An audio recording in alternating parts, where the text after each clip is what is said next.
¿Qué tal? Muy buenas tardes. En este caso vamos a hablar de una pequeña presentación en el curso de Perú, Proceso Histórico Mundial. Soy el profesor Miguel Aliaga y en esta oportunidad, vamos a hablar del contexto de historia universal. Nada más y nada menos de un tema controversial, podría decirse, de un tema muy interesante que es el humanismo, ¿verdad? En una zona, en este caso, de entender lo que pueda estar pasando actualmente con la humanidad y qué estaba aconteciéndose en la edad moderna. Ahora sí, este humanismo, como pueden ver, es un dibujo también representado de Leonardo da Vinci, ¿no? El hombre de Vitruvio, se podría decir, que en este caso es muy representativo a lo que es el tema del día de hoy, el humanismo. Ahora, ¿cuál es la definición de humanismo? Es el movimiento intelectual desarrollado en Europa, ¿no? Inspirado en la lengua y la literatura de culturas grecolatinas y centrado en el nombre como modelo, en el hombre en este caso como modelo. Un conjunto de corrientes filosóficas centradas en el estudio directamente, nada más y nada menos, del ser humano. ¿Ok? Ahora, los humanistas imitan el estilo y el pensamiento grecolatinos de dos formas diferentes. El uno era llamada imitiato, ¿no? O imitación, en este caso, de un solo autor como modelo de toda cultura clásica. En este caso, Cicerón, que era impulsada por los humanistas italianos. El otro, que es el segundo, es la imitación de lo mejor de cada autor grecolatino, propugnada por algunos humanistas encabezado por Erasmo de Rotterdam. ¿Ok? Dos puntos. ¿Cuáles son los factores que favorecieron el humanismo? Después de grandes debates y demoras a partir de dichos siglos, el movimiento humanista se vio favorecido por varios factores. Primero, la emigración de los sabios griegos, que debido al imperio bizantino, que estaba siendo asediado por los turcos, muchos de ellos buscaron refugio en Europa occidental, especialmente en Italia, llevando con ellos textos griegos y promoviendo la difusión de la cultura de valores y de idioma griego. Punto número 2. La invención de la imprenta. Este invento de Gutenberg permitió el abaratamiento del costo y la difusión de los libros, garantizando la difusión masiva de las ideas humanistas que se tenían en ese entonces. 3. La acción de los mecenas, que en este caso eran personas con una protección política, ya que con su aprecio por el saber antiguo y el afán de ser coleccionistas y la remuneración económica que daban a los humanistas, se establecían y costeaban en este caso las obras de la imprenta que facilitan el desarrollo directamente del humanismo. Para entender muy bien, también tenemos que hablar en este caso la creación de universidades y escuelas, en este caso como la que estamos viendo que es la de Alcalá de Henares y la de Lovaina, que eran escuelas en este caso de dichos siglos en la Edad Moderna, que se contribuyen a la gran parte de la expansión del humanismo por toda Europa. ¿Ok? Como las primeras universidades que estuvimos hablando hace semanas de estos temas. Y algunos rasgos de los ideológicos, de los ideólogos del humanismo directamente son la consideración de que todo gira en torno al nombre frente al teocentrismo medieval. Hablamos también de la restauración de la fe en el hombre, ya que posee valores importantes que no conviene despreciar, ya que no se desprecia ni la fama en este mundo, sobre todo ni el dinero ni el goce de los sentidos, y se ve como legítimo el deseo de la fama, la gloria y el prestigio y sobre todo el poder, donde los valores paganos que bonifican al hombre son los que en este caso reducirían la comparación al compararlo con Dios y degradan esos valores a la categoría de pecado según la moral cristiana y escolástica.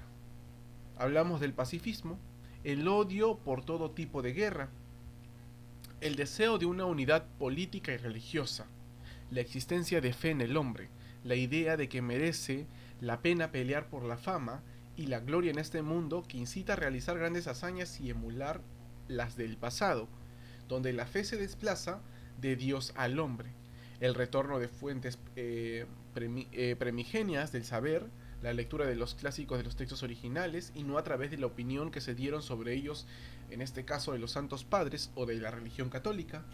El contraste de opiniones frente al argumento de la autoridad medieval. Se ponen de moda también los géneros del diálogo y la epístola, en este caso, que son todo lo que se suponga en este caso como comunicación de ideas.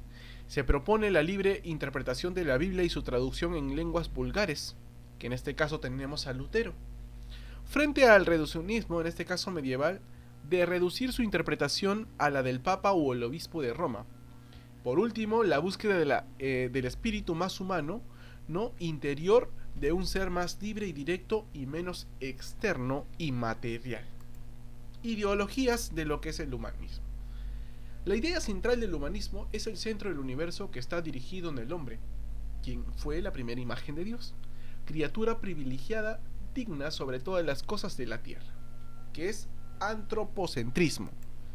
Ahora, teniendo en cuenta que hoy en día Dios ha muerto para muchos, ya que muchos dicen llamarse ateos, muchos dicen llamarse gnósticos, muchos dicen que podemos vivir mejor sin la religión, y simplemente ya no está en la mente de muchos seres humanos. En una información, como pueden ver en pantallas de la portal de New York, en el Times Magazine, titulada ¿Por qué creemos? Se habla de la fe religiosa como una adaptación evolutiva y de un accidente neurológico, pero no de la posibilidad en este caso de la existencia de Dios.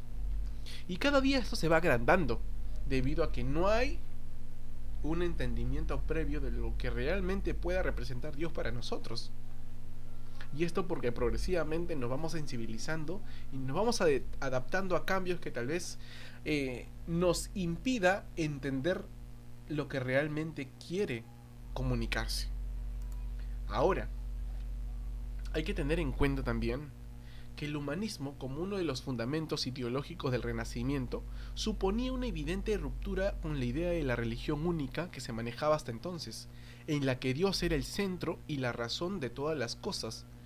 Originariamente, con el humanismo, Dios no perdía su papel predominante, pero se situaba en un plano diferente y ya no era Él la respuesta a todos los problemas.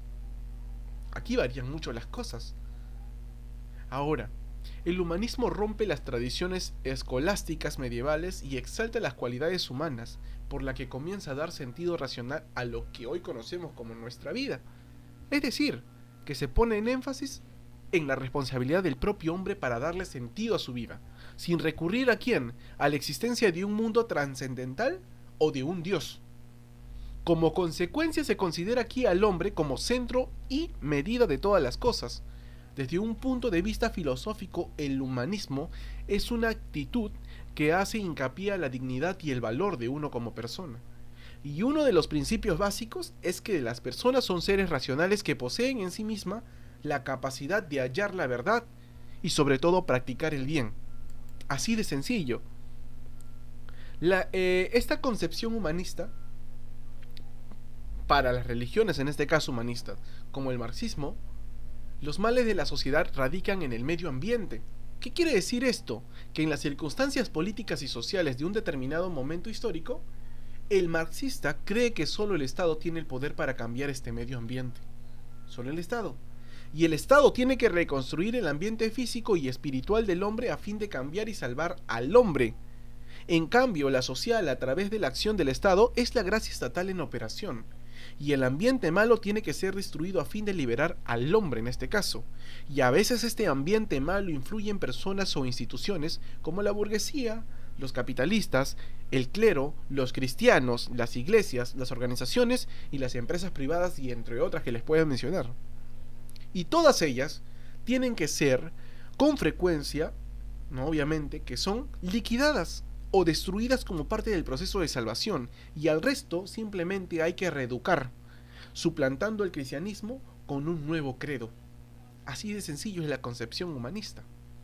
No es difícil de entender, pero trasciende mucho más.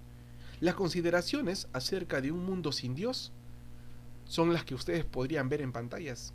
Más alcoholismo, más muerte, y entre otro tipo de factores que son muy graves.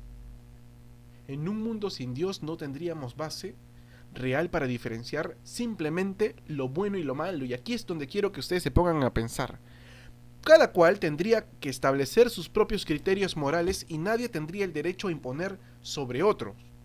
Pero existe la moral absoluta porque hay un Dios soberano que posee autoridad sobre todos los hombres y nos proveyó una revelación verbal, que es la Biblia, en la que nos da a conocer con preposiciones lógicas y razonables lo que tú necesitas saber sobre ti mismo, sobre tu voluntad, sobre tu creación y sobre tu historia.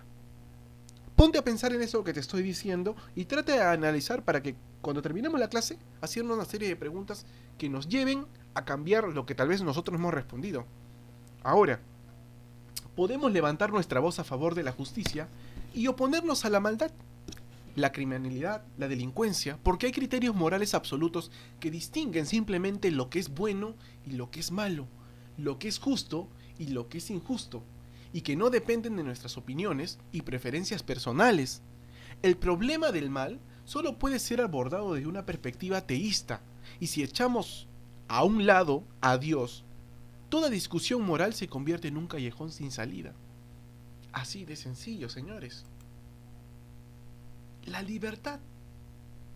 La ley es un buen capitán, pero obviamente nosotros, como naturaleza, somos un mal soldado.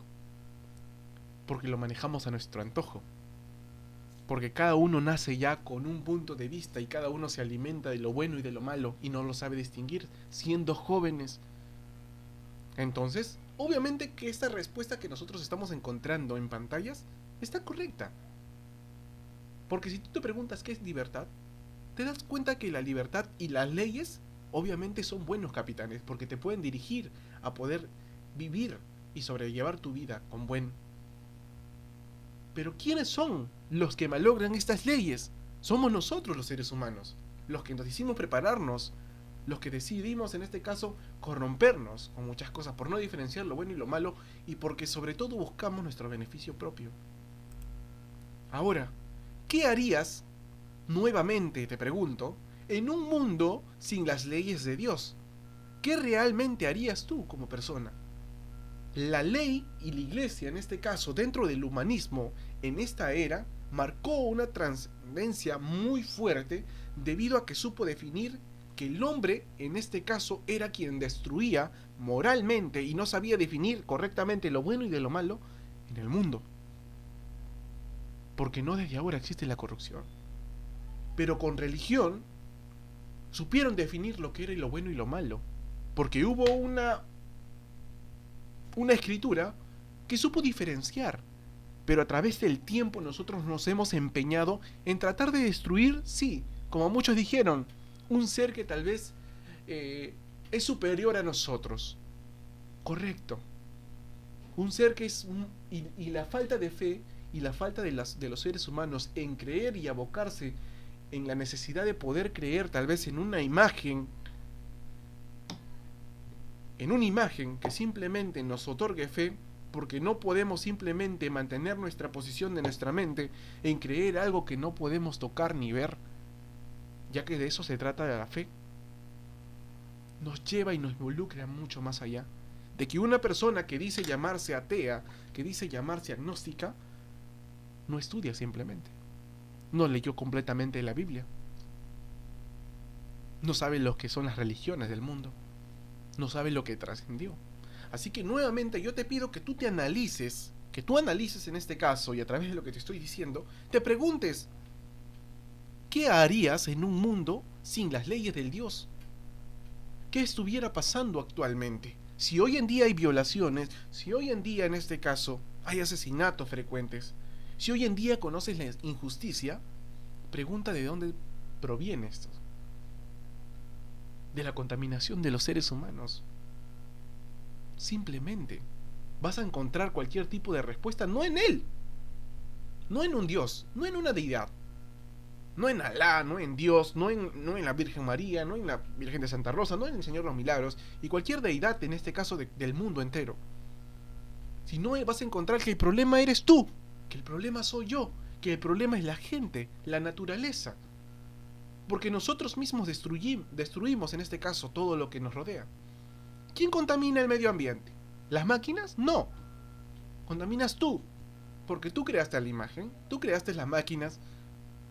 Entonces pregúntate nuevamente, ¿qué harías en un mundo sin las leyes, obviamente de Dios? Y comienza a responder en el chat público. Fundamenta tu respuesta. Ahora, en 1793, Madame Roland, heroína de la Revolución Francesa, fue decapitada en la Plaza de Concordia. Cuenta la historia que el día de su ejecución, al encontrarse ante la Estatua de la Libertad, colocada justo enfrente de la guillotina, pronunció estas famosas palabras: «Oh libertad, cuántos crímenes se cometen en tu nombre». Y esta revolución que estaba, o que esta mujer había apoyado con pasión, cual Saturno en este caso que devoraba a sus propios hijos, finalmente se volvió contra ella. ¿A qué llamas libertad? Pregúntate eso, ¿a qué llamo libertad? Y te darás cuenta de estas palabras tan profundas, ¿no? De cuánta contaminación está habiendo en el mundo y de que cuánto queremos cambiar, no a través de Dios, sino a través de nosotros mismos las cosas. Y analiza lo que frecuentemente estás pasando. Estas palabras atribuidas a Roland constituyen una advertencia perenne sobre el enorme peligro que encierra en una falsa libertad, que son muchos los crímenes que se han cometido y se siguen cometiendo en nombre de una libertad desfigurada, mal comprendida, mal aplicada, donde la sociedad solo funciona adecuadamente en la medida de la ley moral de Dios, que es respetada y obedecida. Te pregunto, Señor, ¿acaso libertad es que le echemos por tierra los parámetros morales establecidos por el Creador de su palabra y de los cuales podemos distinguir el bien y el mal? ¿Es verdad o es en verdad necesario que neguemos los valores absolutos para llegar a ser genuinamente libres? Te pregunto yo, ¿es verdad? ¿Es libertad? Ahora, como dijo, o como hay frases en este caso de parábolas morales, claramente dice que si no existe Dios, todo debería ser permitido. Y es correcto. El problema que enfrenta el hombre moderno es que se ve a sí mismo como un ser autónomo, sin ninguna autoridad superior fuera de su propia voluntad y de sus propios deseos. Pero los resultados que estamos cosechando son tan espantosos que se ven obligados a buscar una ética alternativa que sirva de árbitro en la sociedad. Simple. Y estas palabras de moralidad, justicia, verdad, amor y bondad, y muchas otras, en esta misma categoría carecen por completo del significado de un mundo sin Dios. Ya van cambiando tus pensamientos, ¿verdad? O una de dos, te estás incomodando por lo que te estoy diciendo o porque simplemente te estoy hablando de un contexto que de repente comenzaste a analizar que, ¿verdad?, se están aconteciendo cosas feroces y que los culpables simplemente somos los seres humanos. El ateísmo elimina toda base racional y coherente para los principios morales. Tenga en cuenta, ateo, tenga en cuenta que toda base racional y coherente elimina los principios morales que tú tienes. Es decir, que para ti todo está permitido. Y el apóstol Pablo lo plantea de este modo en la primera de Corintios, versículo 15, capítulo 32. Si los muertos no resucitan, comamos y bebamos, porque mañana obviamente moriremos. Analiza esto. Ahora, dentro del humanismo, la Biblia dice claramente: dice el necio en su corazón, no hay Dios. Salmo, versículo 14. El hombre es un ser obviamente irremediable, obviamente limitado. El ser humano tiende a la maldad y el ser humano no puede cambiarse a sí mismo. Y sobre todo, el ser humano se equivoca aunque no quiera. Básicamente, sí, profesor, ¿cuántos textos? ¿Por qué la Biblia lo escribió un hombre? Sí, correcto. Si todo lo que tenemos en esta vida presente y lo mejor que podemos hacer es disfrutar al máximo, tenemos que tener en cuenta que si existe Dios y algún día nos presentamos delante de Él para ser juzgados, el panorama va a cambiar radicalmente, ¿verdad? Ya que el hombre no es un ser autónomo, es una criatura y como tal es responsable ante aquel que lo creó. Ahora pregúntate esto. Hace un momento te dije, ¿qué pasaría si no existieran las leyes de Dios? ¿Y qué pasaría si realmente tendrías que ser juzgado? ¿Qué pasaría de verdad? Ya reconoces que no eres un ser autónomo, porque si fueras autosuficiente, obviamente que podrías lograr todo, sin necesidad de que alguien te pueda enseñar, ¿verdad? Entonces, de esto se trata el humanismo, de conocer la vida plena, de poner en esplendor, en este caso, al ser humano. Sí, correcto, al ser humano. Y que el ser humano entienda que en este caso, sin una vida sin Dios, obviamente podríamos simplemente el hecho de entender que todo se es permitido. Ahora, me gustaría ver sus respuestas. Teóricamente, esto es el humanismo. Les dije que es un tema muy interesante, que es muy bonito, que es obviamente entendible, panorámico y controversial. Así que vamos a hablar en este caso, voy a leer sus respuestas para poder comprender en este caso y entender qué tanto han entendido sobre el tema del día de hoy.